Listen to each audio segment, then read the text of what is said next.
Si Elisha, si Daniel. Magkaibigan mula pagkabata.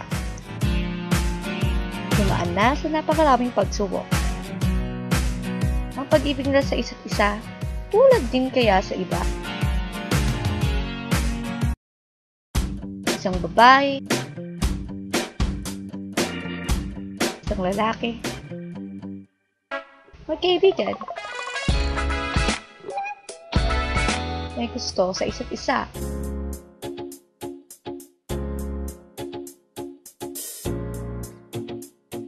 May kinasal. Magaling na sana kung ganito ang nangyari. Kaya nga lang,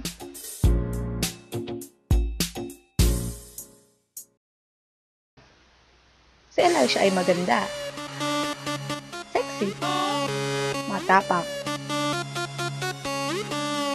Tinitigalang council president for 3 consecutive years.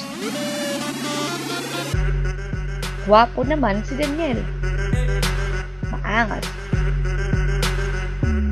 Matangkad.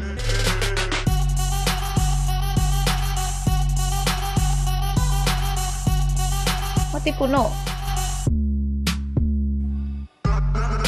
Walang babaeng hindi siya lilinunin.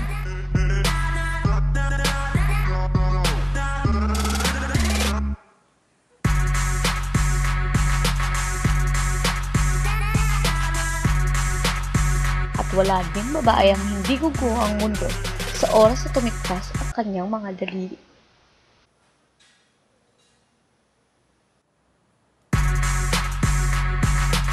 Anong mangyayari sa kanilang natatanging pag-iibig? Kung isang araw,